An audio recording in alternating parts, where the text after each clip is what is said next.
नमस्ते साथियों। तो आज ये अपना संविधान के ऊपर दूसरा वीडियो है और संविधान के अंतर्गत आज अपन बात करेंगे। संविधान सभा ही चल रही है, ये संविधान सभा का ही दूसरा वीडियो है, ठीक है ना। संविधान सभा का पहला वीडियो और जिसने नहीं देखा हो वो पहले जाके उसे देख लीजिए अच्छे से, तब जाके ये चीज़ें समझ में आएंगी, ठीक है। उसका लिंक आपको डिस्क्रिप्शन बॉक्स में मिल जाएगा। तो संविधान सभा में हमने पहले देख लिया था कि संविधान सभा की बैठकें कब हुई, इसका सबसे पहले मांग किसने उठाई, ठीक है ना। अगस्त प्रस्ताव क्या था, इसके बाद में उद्देश्य प्रस्ताव, उद्देश्य का किसे कहते हैं, यानी कि उद्देश्य का नेहरू जी ने संविधान सभा के सामने रखी थी। तो आज ये दूसरा वीडियो है जिसमें जानेंगे अपन संविधान सभा के बाकी के फैक्ट जो भी हैं, ठीक है ना। तो आइए स्टार्ट करते हैं। सबसे पहले देखते हैं अपन संविधान सभा के चरण। देखिए संविधान सभा के मुख्य रूप से 3 चरण हैं। कितने चरणों में बांटा जाता है संविधान सभा को? मुख्य रूप से 3 चरणों में बांटा जाता है। इनमें से जो पहला चरण है, जो प्रथम चरण है, वो कब तक चलता है? तो 6 दिसंबर 1946 से लेकर 14 अगस्त 1947 तक चलता है। यानी कि प्रथम चरण संविधान सभा का कब तक चला? तो 6 दिसंबर 1946 से लेकर 14 अगस्त 1947 तक प्रथम चरण माना जाता है। जबकि द्वितीय चरण कितना तक रहता है? तो 15 अगस्त 1947 से लेकर 26 नवंबर 1949 तक संविधान सभा का द्वितीय चरण माना जाता है। तृतीय चरण कब माना जाता है? तो 27 नवंबर 1949 से लेकर मार्च 1952 तक संविधान सभा का द्वितीय चरण माना जाता है, ठीक है। आइए जानते हैं संविधान सभा में टोटल जब संविधान सभा बनी थी तब कितने सदस्य थे? तो 389 सदस्य थे। कितने थे? 389 सदस्य थे, ठीक है। जिनमें से 389 सदस्यों में से 15 महिलाएं थी। कौन थी? 15 महिला सदस्य थी। कितनी थी? 15। कुल 15 महिला सदस्य थी 389 में से। इन 15 महिलाएं सदस्य थी, उनमें से केवल एक मुस्लिम महिला सदस्य थी। पूरी संविधान सभा में केवल एक ही मुस्लिम महिला सदस्य थी, जिनका नाम क्या था? बेगम एजाज रसूल। क्या नाम था? यह नाम याद रखिए, बेगम एजाज रसूल नाम था एकमात्र महिला मुस्लिम सदस्य का, जो कि संविधान सभा में बैठती थी, ठीक है ना। तो संविधान सभा में कुल महिलाओं की संख्या कितनी थी? 15, जिसमें से केवल एक मुस्लिम महिला थी, जिनका नाम क्या था? तो बेगम एजाज रसूल था, ठीक है। संविधान सभा द्वारा कितने सत्र आयोजित किए गए थे? तो संविधान सभा द्वारा कुल 11 सत्र आयोजित किए गए थे। 11 सत्र मतलब, सत्र का मतलब होता है बैठना, बैठक। कितनी? बैठक। यानी जैसे कि अपन नहीं बोलते कि संसद में अभी मानसून सत्र चल रहा है, बजट सत्र चल रहा है, ठीक है ना। तो सत्र का मतलब होता है बैठना, यानी कि संविधान सभा की बैठक हुई या संसद की बैठक चल रही है अभी, ठीक है ना। तो संविधान सभा की कुल कितनी बैठकें हुई? तो केवल 11 बैठकें हुई। कितनी? 11, ठीक है, आयोजित किए गई। इसके बाद में क्या हुआ कि 3 जून को क्या हुआ? 3 जून को इस समय तक आते आते क्या होने लगा? भारत और पाकिस्तान की जो मांग थी, यानी कि पाकिस्तान अलग बनाने की, वो मांग ज्यादा हो गई, यानी कि तीव्र हो गई कि भारत और पाकिस्तान का बंटवारा किया जाए, ठीक है ना। भारत का बंटवारा किया जाए भारत और पाकिस्तान के रूप में, ठीक है। तो 3 जून को क्या हुआ? माउंटबेटन या जून प्लान आया। क्या हुआ? 3 जून 1947 को माउंटबेटन या जून प्लान आया, जिसके तहत भारत को 2 अधिराज्यों में बांट दिया गया। क्या कर दिया गया? 2 अधिराज्यों में बंटना तय हो गया 3 जून के दिन, ठीक है, लगभग तय हो गया। तो भारत को 2 अधिराज्यों में बांटना तय हो गया। कौन कौन से? भारत एवं पाकिस्तान। कौन कौन से? भारत एवं पाकिस्तान में बंटना तय हो गया 3 जून, यानी कि 3 जून प्लान या माउंटबेटन प्लान आया, जिसके तहत क्या हो गया? भारत का 2 अधिराज्यों में बंटना तय हो गया। कौन कौन से? भारत एवं पाकिस्तान। तो अब जब भारत और पाकिस्तान का बंटवारा तय हो चुका है, यानी कि भारत और पाकिस्तान का बंटवारा तय होना ही है, तो क्या है? संविधान सभा के सदस्यों की संख्या भी घटेगी। क्या नहीं घटेगी? ना घटेगी ना, है ना। तो संविधान सभा के सदस्यों की संख्या भी घटना तय है, क्योंकि जब संविधान सभा बनी थी तब भारत एक था। क्या सा? एक था भारत। लेकिन क्या हुआ? यानी कि जून प्लान, यानी कि 3 जून को या जून प्लान जब आया या माउंटबेटन प्लान जब आया, तो इसके माध्यम से क्या हुआ? भारत और पाकिस्तान के 2 टुकड़े हो गए। भारत के 2 टुकड़े हो गए, भारत और पाकिस्तान। तब जो क्षेत्र पाकिस्तान में चले गए उन क्षेत्रों के सदस्यों की संख्या तो घटना तय है, ठीक है ना। तो इसी के तहत जो संख्या घटी वो कितनी घटी? 90 सदस्य कम हुए। यानी कि संविधान सभा से जब भारत और पाकिस्तान, यानी कि 15 अगस्त 1947 को क्या हुआ? भारत का बंटवारा हो गया। तो बंटवारा होने के साथ ही भारत जो संविधान सभा से जो सदस्यों की संख्या घटी वो कितनी घटी?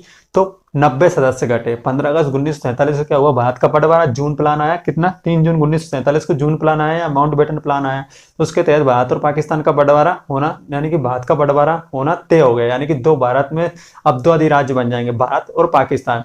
15 अगस्त 1947 क्या हुआ, भारत आजाद हो गया, यानी कि भारत का बंटवारा हो गया। ठीक है, तो जब भारत का बंटवारा हुआ तो संविधान सभा के सदस्यों की संख्या भी घटी। तो संविधान सभा के सदस्यों की संख्या कितनी घटी, तो 90 सदस्य कम हुए संविधान सभा से। तो जब 389 में से अपन 90 सदस्य घटाते हैं तो कितने बचते हैं, 299, यानी कि 90 सदस्य कम होते हैं। अब संविधान सभा में कितने सदस्य बचे हैं, तो 299 सदस्य बचे हैं। अब वो जो 90 सदस्य जिन जिन क्षेत्रों से चुनकर आए थे, यानी कि जिन जिन क्षेत्रों का वो प्रतिनिधित्व कर रहे थे, वो क्षेत्र कौन से हैं, तो उनमें है सिंध, कौन सा, सिंध जो पाकिस्तान में, बलूचिस्तान पाकिस्तान, पश्चिमी पंजाब, पंजाब को तो दो भागों में बांटते हैं अपन, पूर्वी पंजाब और पश्चिमी पंजाब। कौन सा, पूर्वी पंजाब और पश्चिमी पंजाब। पूर्वी पंजाब भारत में आज और पश्चिमी पंजाब पाकिस्तान में। ठीक है, तो पश्चिमी पंजाब, पूर्वी बंगाल जो आज का बांग्लादेश है उसे अपन क्या कहते हैं, पूर्वी बंगाल कहते हैं। ठीक है, उत्तर पश्चिमी सीमांत के क्षेत्र यानी कि सीमावर्ती इलाके, और असम का कौन सा जिला, सिलहट जिला। कौन सा, असम का सिलहट जिला। यानी कि इन क्षेत्रों से क्या हुए, ये 90 प्रतिनिधि आते थे, इन क्षेत्रों के 90 प्रतिनिधि कम हो गए। ठीक है, कौन कौन से क्षेत्रों से, सिंध, बलूचिस्तान, पश्चिमी पंजाब, पूर्वी बंगाल, उत्तर पश्चिमी सीमांत प्रांत और असम का सिलहट जिला। इन क्षेत्रों से क्या थे, ये 90 कौन थे, ये 90 सदस्य चुनकर आए थे, जो कि अब संविधान सभा से कम हो गए भारत पाकिस्तान के बंटवारे के साथ ही। ठीक है, 15 अगस्त 1947 के साथ ही।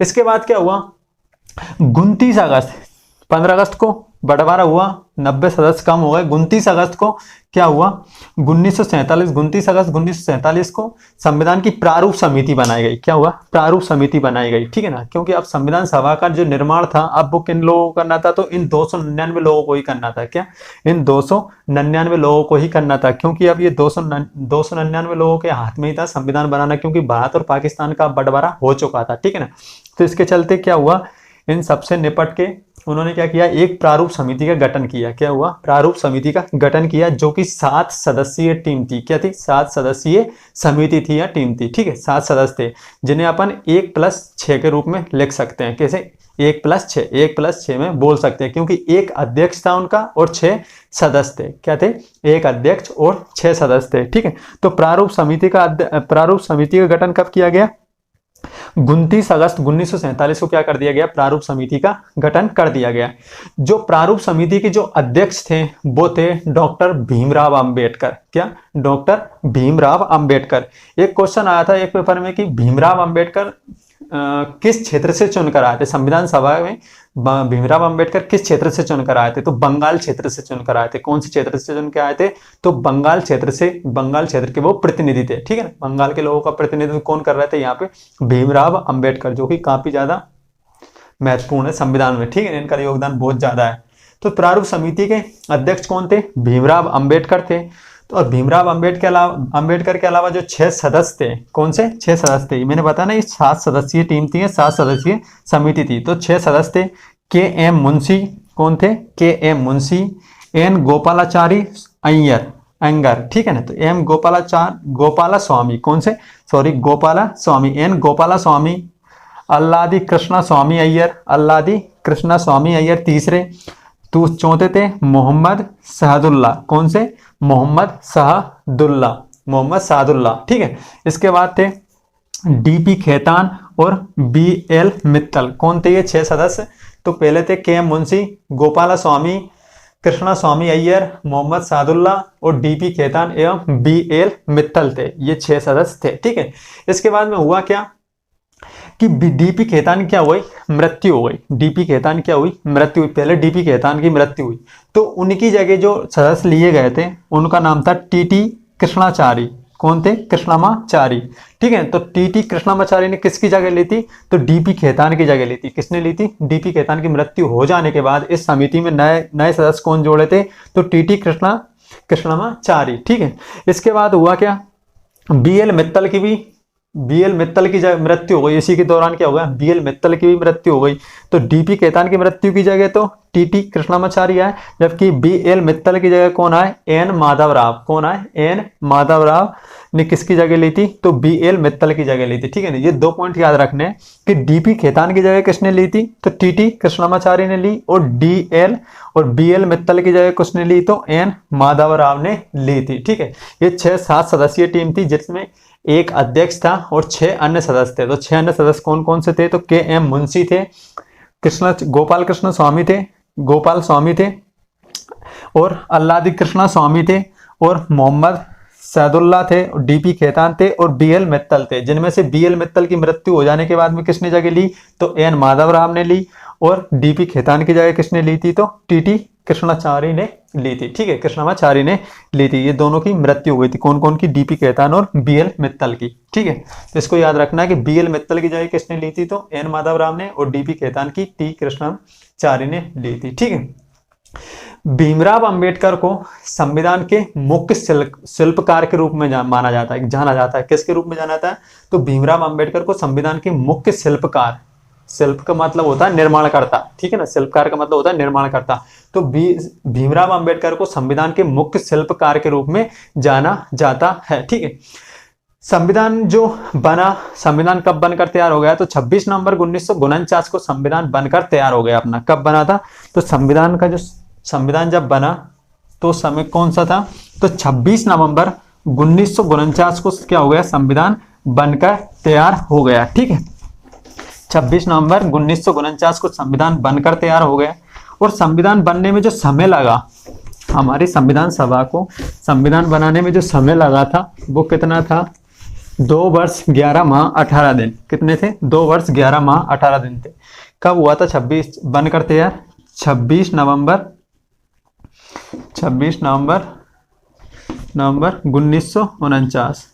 1949। ठीक है, 26 नवंबर 1949 को बनकर तैयार हो गया संविधान। क्या हो गया, बनकर तैयार हो गया। ठीक है, 26 नवंबर 1949 को संविधान बनकर तैयार हो गया। 26 नवंबर 1949 को बनकर तैयार होने के साथ ही संविधान सभा के कुछ आर्टिकल लागू कर दिए गए। क्या हुआ, 26 नवंबर 1949 को जब संविधान बनकर तैयार हुआ तो उसी समय क्या किया, संविधान सभा ने कुछ आर्टिकल यानी कि कुछ अनुच्छेद लागू कर दिए बनने के साथ ही। ठीक है, लेकिन जो संपूर्ण संविधान लागू हुआ वो कब हुआ, तो 26 जनवरी 1950 को। क्या हुआ, 26 जनवरी 1950 को लागू हुआ। ठीक है, 26 जनवरी 1950 को क्या हो गया, भारत का संविधान लागू हो गया, जिसे अपन गणतंत्र दिवस कहते हैं। क्या कहते हैं, गणतंत्र दिवस कहते हैं। ठीक है, अब ऐसा क्यों कि सर 26 जनवरी 1949 को संविधान बनकर तैयार हो चुका था, तो इस दिन लागू क्यों नहीं किया, और 26 जनवरी 1950 को ही लागू क्यों किया, तो इसके पीछे एक कहानी है। क्या, इसके पीछे एक कहानी है। जो भारत का जो सबसे पहला स्वतंत्रता दिवस मनाया गया था, ठीक है ना, यानी कि भारत का जो सबसे पहला स्वतंत्रता दिवस मनाया गया था भारत के नेताओं के द्वारा, वो कब मनाया गया था, तो 26 जनवरी 1930 को मनाया गया था। कब मनाया गया था, 26 जनवरी 1930। और 26 जनवरी 1930 अपने इतिहास के लिए काफी ज्यादा महत्वपूर्ण था। तो इसीलिए अपने जो उस समय के जो संविधान निर्माता थे, उन्होंने क्या दिन तय किया कि 26 जनवरी 1950 को यानी कि 26 तारीख को ही अपन क्या करेंगे, अपना स्वतंत्रता दिवस घोषित करेंगे, यानी कि अपना संविधान लागू करेंगे। ठीक है ना, तो वो इतिहास का पल भी याद रह जाएगा और अपना संविधान भी लागू हो जाएगा। ठीक है ना, तो इसकी कहानी की ये है कि 26 जनवरी 1950 को पहली बार गणतंत्र दिवस यानी कि गणतंत्र दिवस मनाया गया था या स्वतंत्रता दिवस मनाया गया था। इसीलिए क्या हुआ, 26 जनवरी 1950 को ही संविधान लागू कर दिया गया। ठीक है, लेकिन 26 नवंबर 1949 को जब संविधान बनकर तैयार हुआ तो कुछ आर्टिकल उस समय भी लागू कर दिए गए थे। ठीक है, संविधान सभा में जो संविधान बनाने में जो संविधान सभा को जो समय लगा, तो संविधान में समय कितना लगा, तो 2 वर्ष कितने, 2 वर्ष 11 माह 18 दिन इतने समय में बनकर अपना संविधान तैयार हुआ था। कितने समय लगा था, तो 2 वर्ष लगे, 11 महीना और 18 दिन में बनकर अपना संविधान तैयार हो गया था। तैयार होने के बाद में 26 नवंबर 1949 को तैयार हुआ। इसके साथ में क्या कर दिया गया, कुछ आर्टिकल्स लागू कर दिए गए तथा संपूर्ण संविधान लागू कब किया गया, तो 26 जनवरी 1950 को लागू किया गया। ठीक है। और संविधान सभा की जो अंतिम बैठक थी, संविधान सभा की अंतिम बैठक, संविधान सभा की अंतिम बैठक, क्या संविधान सभा की अंतिम बैठक कब हुई थी, संविधान सभा की अंतिम बैठक 24 नवंबर कब हुई थी, 24 नवंबर 1949 को हुई थी, 1949 को। ठीक है।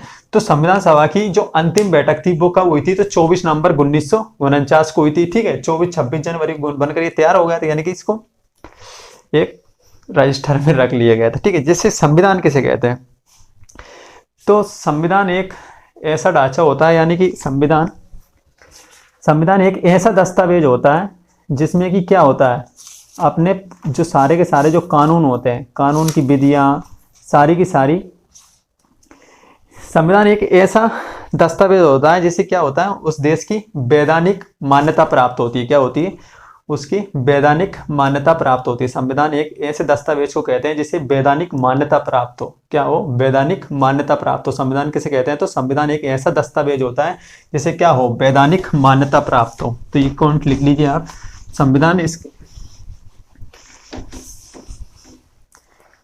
किसे कहते हैं। ठीक है। तो संविधान उसे कहते हैं, संविधान उसे उस दस्तावेज को कहते हैं, उस दस्तावेज को कहते हैं जिसे वैधानिकता प्राप्त हो। क्या हो, वैधानिकता प्राप्त हो। ठीक है। क्या हो, संविधान उस दस्तावेज को कहते हैं जिसे क्या हो, वैधानिकता प्राप्त हो। ठीक है। जैसे जिससे देश की शासनिक प्रशासनिक व्यवस्था को क्या किया जाता हो, देश की शासनिक प्रशासनिक व्यवस्था को चलाने के सिद्धांत मौजूद हो। इस दस्तावेज में क्या होते हैं, देश के शासनिक एवं प्रशासनिक सिद्धांत निहित होते हैं। चलाने के, देश को चलाने के शासनिक प्रशासनिक जो भी कानून वगैरह होते हैं वो क्या होते हैं, इस दस्तावेज में मौजूद होते हैं। इसे लिए अपन क्या कहते हैं, इसे संविधान कहते हैं। ठीक है। ये क्या होता है, एक लिखित दस्तावेज होता है, सारे के सारे आर्टिकल उसमें लिखे होते हैं, एक ही कॉपी होती है, एक ही किताब होती है, उसी को क्या कहते हैं अपन, संविधान कहते हैं। जिसे क्या हो, इस देश की वैधानिकता प्राप्त हो। जैसे कि लिखित संविधान और अलिखित संविधान में क्या फर्क होता है। लिखित संविधान अपन बोलेंगे इसका सबसे अच्छा उदाहरण कौन सा है, इंग्लैंड का है। तो इंग्लैंड का संविधान भी लिखित है, लेकिन उसका क्या है, वो एक किताब में नहीं है, क्या उसकी एक कॉपी नहीं। जैसे कि भारतीय संविधान के एक कॉपी है, सारी की सारी आप एक कॉपी ले, उसमें सारा संविधान आ जाएगा। ठीक है। 395 अनुच्छेद आ जाएंगे। लेकिन संविधान जो इंग्लैंड का संविधान है वो अलग अलग कॉपी, यानी कि उसने एक आर्टिकल 14 मान ली, कोई उदाहरण मान ली, आर्टिकल 14 की अलग किताब रखी है उन्होंने। ठीक है। आर्टिकल 15 की अलग किताब रखी है, इसलिए वो उसलिए अपन क्या कहते हैं, अलिखित संविधान कहते हैं। हालांकि लिखा वो भी संविधान ही है, क्या लिखा हुआ वो भी है, लेकिन उसका एक दस्तावेज नहीं है। ठीक है ना। उसे क्या है, उसके एक दस्तावेज नहीं, उसके अनेक दस्तावेज हैं, इसलिए अपन उसे क्या कहते हैं, अलिखित संविधान कहते हैं। तो संविधान किसे कहते हैं, संविधान उस दस्तावेज को कहते हैं जिसे वैधानिकता प्राप्त हो, जिससे कि देश के शासनिक प्रशासनिक देश को चलाने के लिए शासनिक प्रशासनिक सिद्धांत जिसमें निहित हो। ठीक है। जब भारतीय संविधान बनकर तैयार हुआ, जब भारतीय संविधान बनकर तैयार हुआ तो उसमें कितने अनुच्छेद थे, 395 अनुच्छेद थे। कितने थे, 395 अनुच्छेद, 22 भाग, 395 अनुच्छेद कितने थे, तो अनुच्छेद थे 395, 22 भाग थे और 8 अनुसूचियां थी। कितनी थी, 8 अनुसूचियां थी, 8 अनुसूचियां थी। ठीक है। जो कि वर्तमान में कितने हो गए, वर्तमान में 12 अनुसूचियां हो गई, भाग 22 के 22 ही हैं, और ये 395 के 395 ही है। ठीक है। 395 अनुच्छेद है, यानी कि इसका मतलब ये है कि 395 अनुच्छेद दिखते हैं लेकिन वास्तव में काफी ज्यादा है। क्योंकि इसमें संविधान में संशोधन कर करके क्या कर देते हैं अपन, संविधान के आर्टिकल अपन बढ़ा नहीं सकते, ठीक है ना। 395 से 396 नहीं कर सकते। क्या करते हैं कि किसी भी संविधान में, जैसे किसी भी संविधान का कोई अगर अपन किसी बात को जोड़ना है तो उसी में, जैसे कि मान लीजिए संविधान आर्टिकल 1 में जोड़ना है अपन को, कोई चीज आर्टिकल 1 में जोड़ना है तो अपन क्या करेंगे, आर्टिकल 1 का खंड 1 बना देंगे या खंड का बना देंगे या इसका पर दो खंड खा बना देंगे। तो ये भी तो आर्टिकल ही है ना, क्या ये भी तो आर्टिकल ही ना। तो इसके लगभग 464 या इससे भी ज़्यादा हो चुके हैं, मुझे कन्फर्म याद नहीं है, 400 500 या 600 ऐसे ही समथिंग है, लेकिन काफ़ी ज़्यादा हो चुके हैं। लेकिन अपन गिनते कितने हैं, तो 395 गिनते हैं। 22 भाग है, 8 अनुसूचियाँ थी जो कि वर्तमान में बढ़कर 12 अनुसूचियाँ हो गई हैं, ठीक है। तो ये था आपका संविधान सभा का गठन, जो कि अब खत्म, ठीक है ना, जो कि अब खत्म है। अगर यदि इससे कोई संबंधित कोई भी क्वेश्चन हो तो आप पूछ लीजिए कमेंट करके, ठीक है ना। और यदि कोई सुझाव हो तो वो भी कमेंट करके बता दीजिए। संविधान सभा का गठन खत्म हो चुका है। इसके बाद अपन बात करेंगे संविधान की प्रस्तावना पर, ठीक है। तो कैसा लगा ये वीडियो कमेंट करके जरूर बताएं। लाइक सब्सक्राइब शेयर करना बिल्कुल भी ना भूलें। जिन लोगों ने अभी तक सब्सक्राइब नहीं किया है वो चैनल को सब्सक्राइब करें और बेल आइकन पर क्लिक कर दें, जिससे कि अगली वीडियो जैसे ही डालें पता चल जाए आपको, ठीक है। जय हिंद, जय भारत, जय माता दी।